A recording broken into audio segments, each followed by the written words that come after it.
Okay, here it is, week number 2, or recording number 2.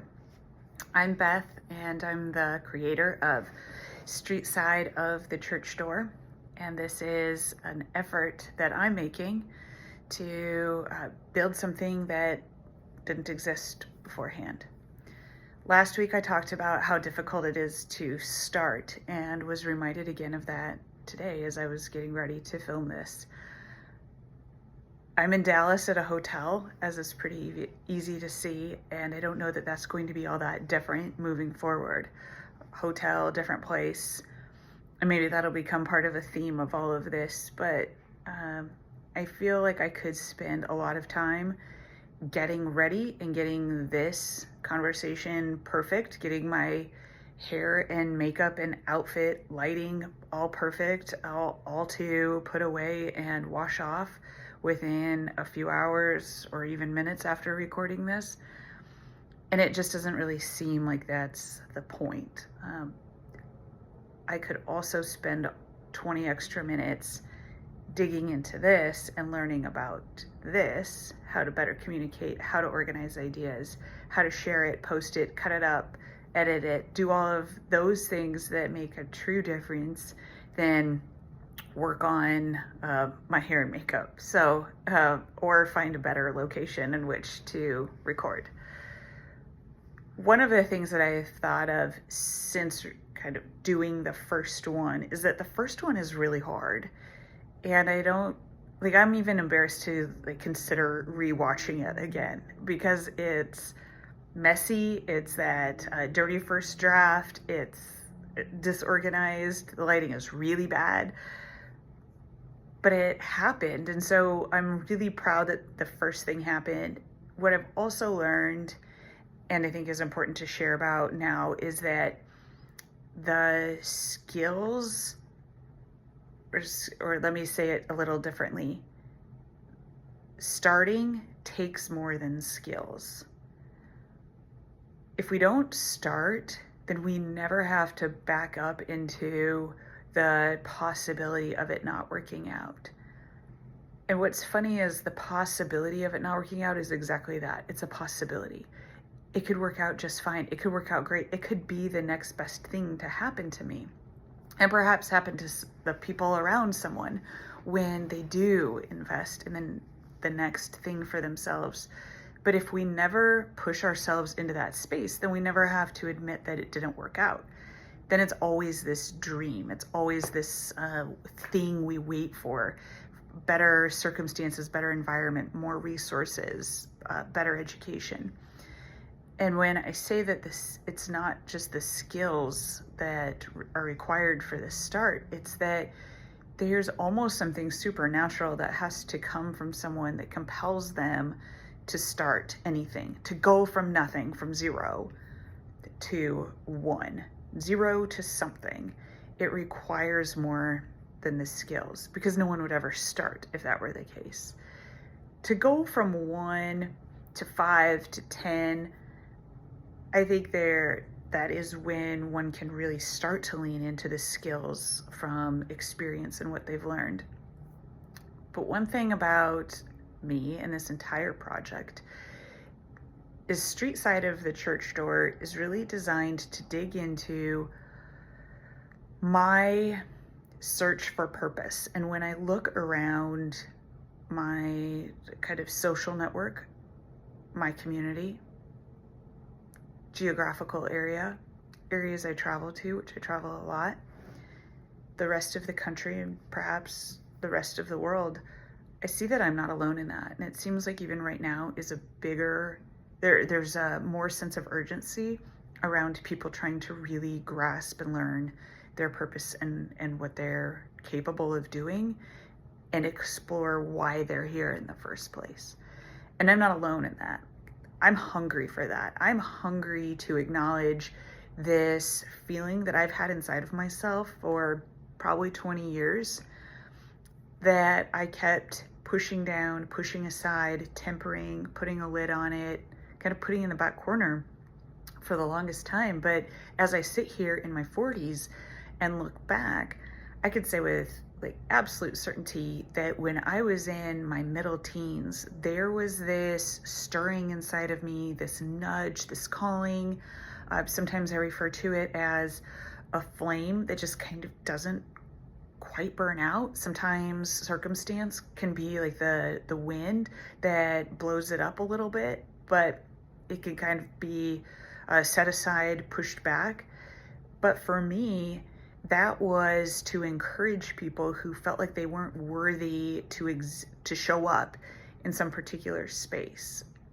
That space I have come to articulate better than I could in my teens, but that space was a place where someone could have the opportunity to meet God, their creator, the ultimate being that put me on this earth, that put other people on this earth, that built the universe, that they could meet that person, that God, despite the experiences that they had gone through before they essentially arrived at that moment.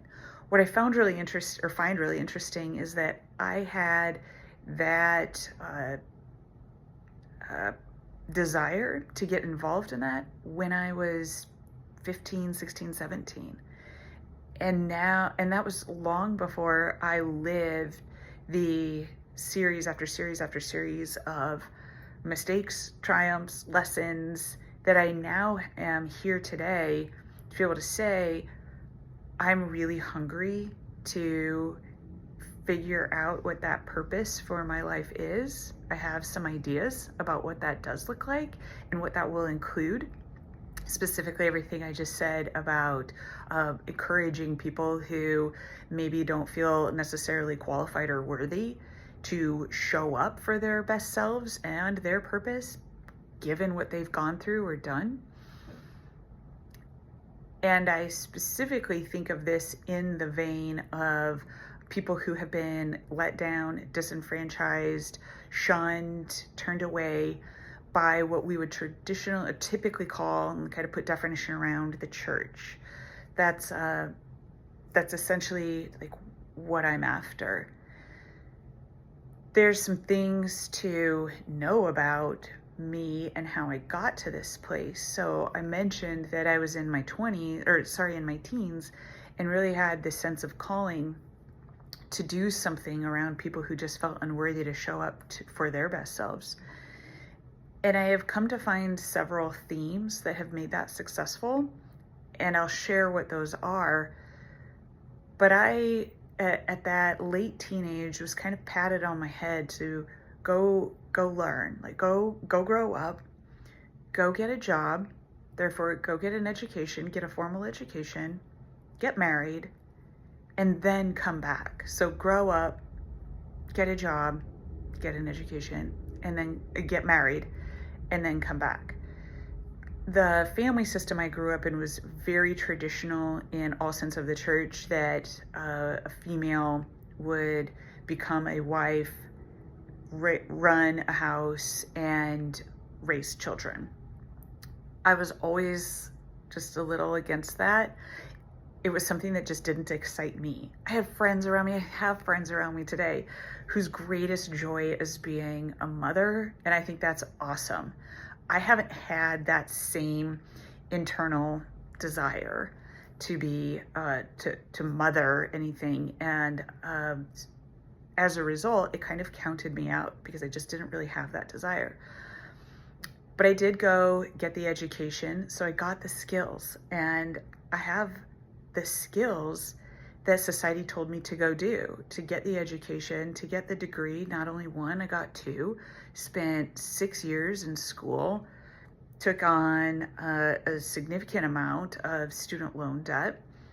I didn't have any social support system from my family or my network or kind of adults or peers that were in a position of influence in my life at that time. So I kind of just made a decision and went with it. The internet wasn't functional at that time. And so it wasn't that I had the opportunity to go research any school. You pretty much went to the place that had the best marketing and sent a postcard.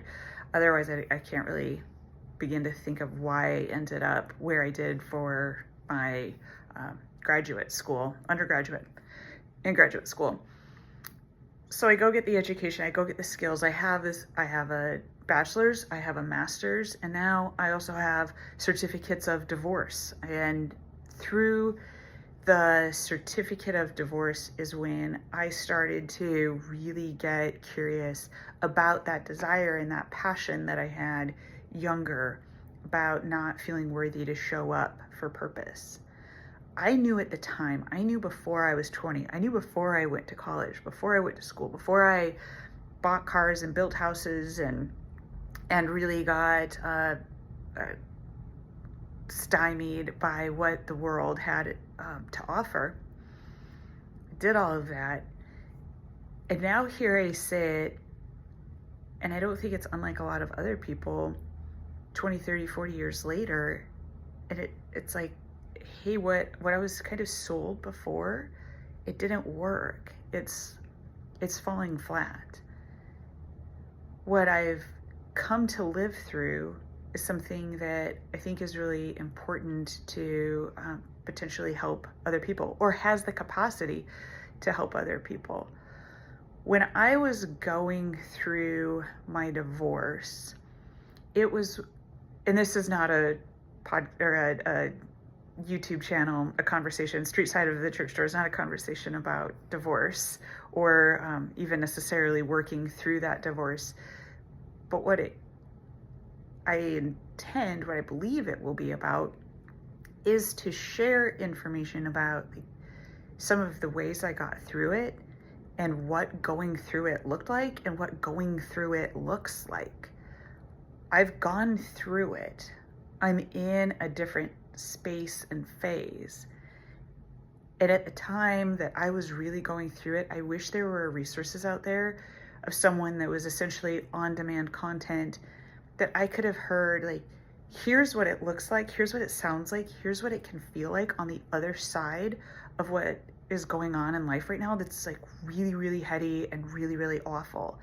And I don't think it stops at divorce. It could be a literal house fire to job change, laid off, diagnosis, anything that essentially goes against what you originally thought it was planned out to look like. So in 2018, I discovered that the relationship I was in was not going to work out.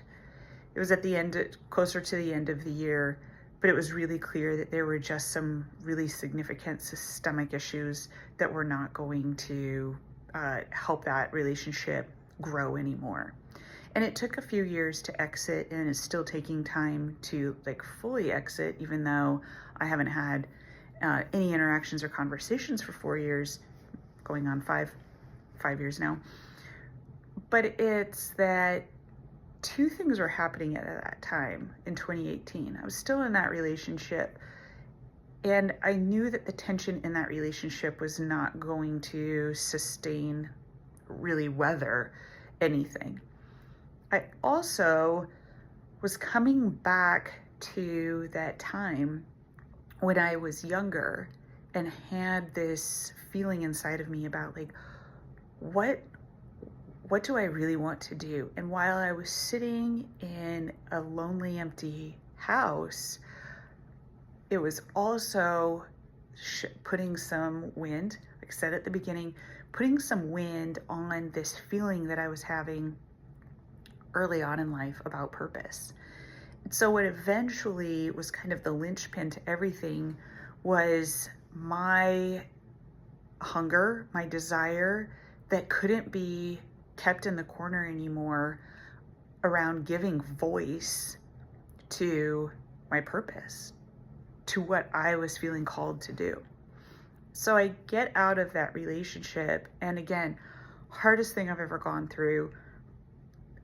Like the time that it took, the energy, the attention, the emotional capacity that kind of had to go back and forth from, oh wow, this is how I feel.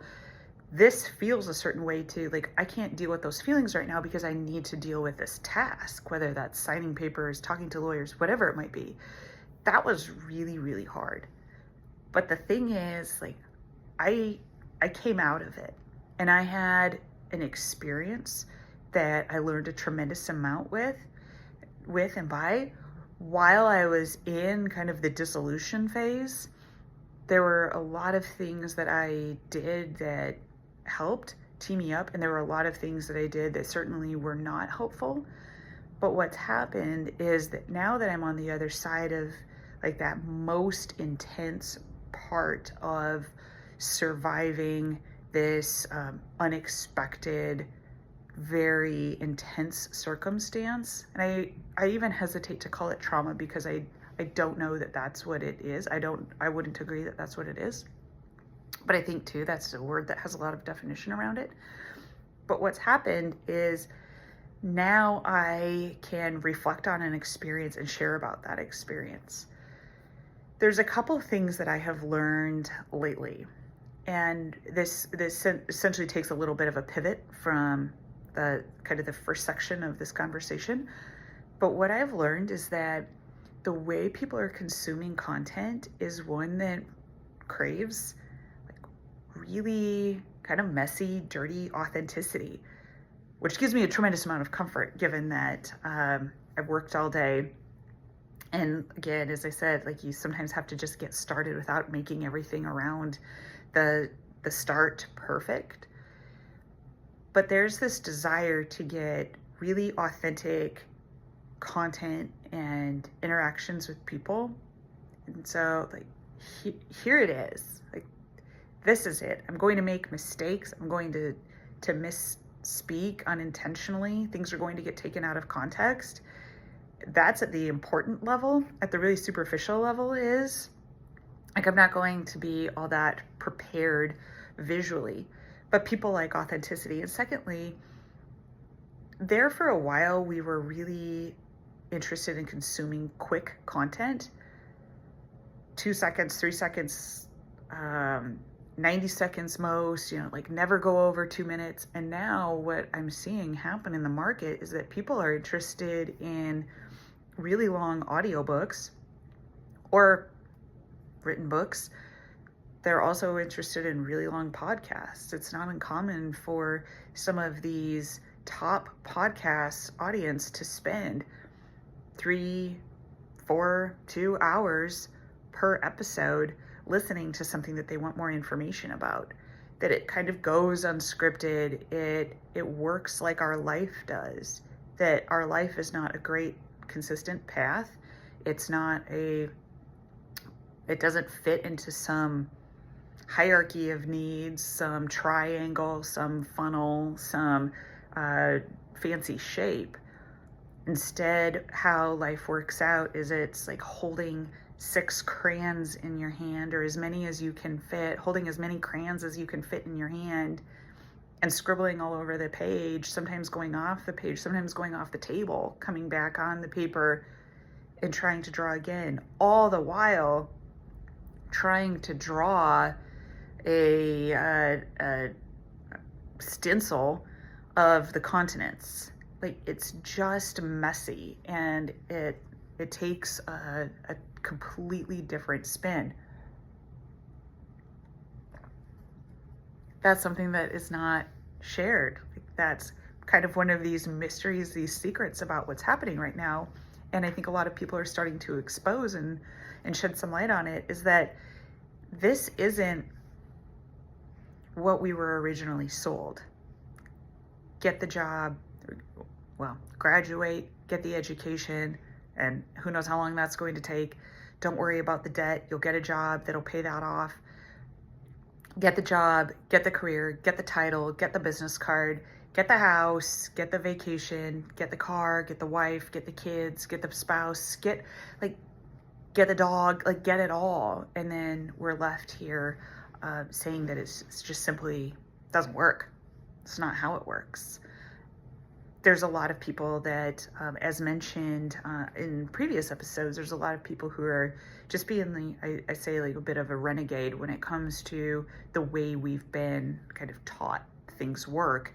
And then all of a sudden, fast forward 10, 20, 30 years later, and we're like, hey, it doesn't really work that way, actually. The way I was taught, that's not how it actually happens. And so I need to not only learn something new, but I need to relearn old habits that I'm bringing with me. So that's one thing in particular. With the path I just described, as I was exiting that relationship, I had a fundamental, long ago, Sunday school relationship about who God is, what God is, and that God is one that I had nothing to do with, and had really profoundly and adamantly turned my back on that God 20s, 30s, into my 40s. And it was through my divorce, through what seemed like a complete dumpster fire, through that struggle, through that trial, it was through like tearing everything down and losing everything, that all of a sudden, like, everything was getting started. It seemed like the great come apart to me. And what was really happening, now that I'm 5 years on the other side of it, what was really happening was the great coming together. I knew that there was a path I needed to be on. And we all hear straight and narrow, get on the path, show up for the path, walk the line, one foot in front of the other. We all hear that. But one thing, and I'll describe it in greater detail, one thing that happened to me is when I opened up that door and went to get on that path, for me, that path was straight up. It was narrow. It was straight. Maybe there was an omission in up, but it was straight up. And at first I thought, that's not at all how I thought this should go. That's not what I was taught. And I wasn't taught anything about it. It was just assumptions. But I was like, the straight and narrow path is flat and straight in front of me, on a horizontal plane. And come to find out, it was on a vertical plane. I had to go straight up. And in order to go straight up, I had to fall down it several times. But one thing I did have was confidence that who God says He is. Who God has shown up for me earlier in life 1.0, when I was younger, when I was in school. That God I've known all along, even though I disagreed with the kind of God that He was taught, that was taught to me when I was younger. Even though I wanted nothing to do with that God, there were certain things about the God that I knew that I could trust. When I say that there was a God that I had nothing to do with, that I was introduced to younger and then just completely said absolutely not to when I was probably 15 or 16, was a very scary God, a fearful God, a condemning God, a judgmental God. And as time went on, what I was calling God was, I was actually describing the people that were around me. It was the people around me who were judging me, who were condemning me, who I was afraid of, who promised love and never showed up. And I thought those were attributes of God. And in fact, it was more of the attributes of the human people around me. Certainly not all. But it's not God who judges us. It's often the body of people inside of the church who are judging us, as an example. So I go through this divorce, I exit this divorce, and where I find myself is in the middle of nowhere in Wyoming with a neighbor, nearest neighbor, a mile away, a very, very cold winter. And of course, this all happened during a winter. Very cold winter cycles. And I had absolutely nothing. I didn't have any, I had some clothes, and that was about it. I was on the precipice of losing my job from a variety of reasons. And so I end up in the middle of nowhere with nothing but journals and a lot of time.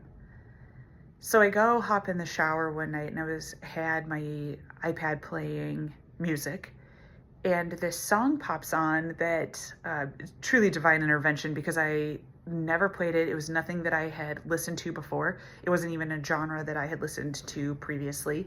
It was a Christian song, and it was by Maverick City Music. Through that, I learned about Elevation Church. So I started to I'm curious. Now, keep in mind, I also said I was in the shower, and so I couldn't change the channel. I couldn't advance the song. And so I'm kind of stuck listening to it. But again, divine intervention through that experience, through that one song, in a place I was where I couldn't change the channel or advance the song, is when I started to all of a sudden wonder, maybe a revisit to this God is important. Not because I was okay, God, if you're out there, prove yourself to me. It wasn't that at all. I was I'm curious. I'm in a place now. I have nothing but time. I am in a place now to really learn what this God is all about.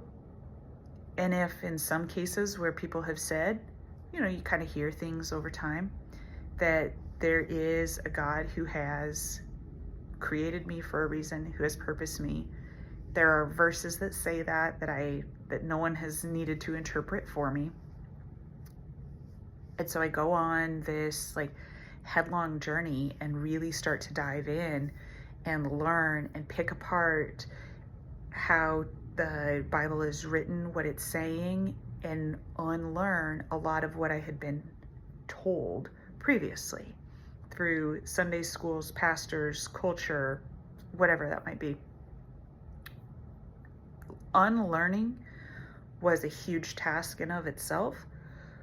But what was also really special was, as I was kind of unwinding that yarn, I was starting to lay down little threads, thread by thread.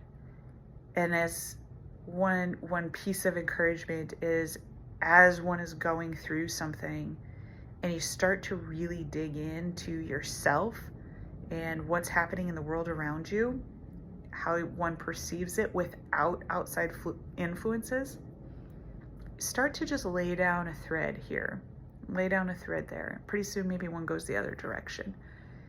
And over time, you step back and you look down at that, and what you find is you have this piece of fabric, because so many common themes have started to cluster together. You might hear one thing one day, and it speaks to a particular theme, particular idea.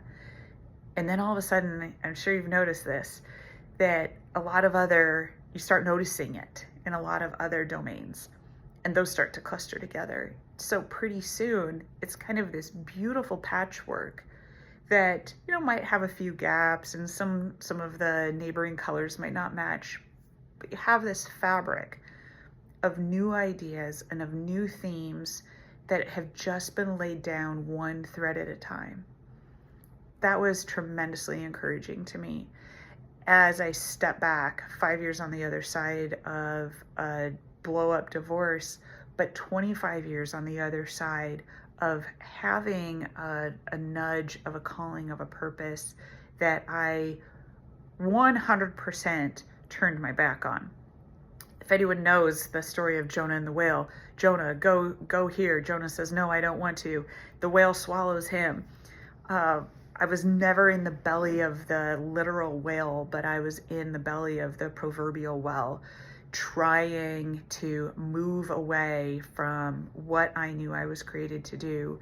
And as a result, I essentially lost 25 years that I could have been applying to something much more significant and profound.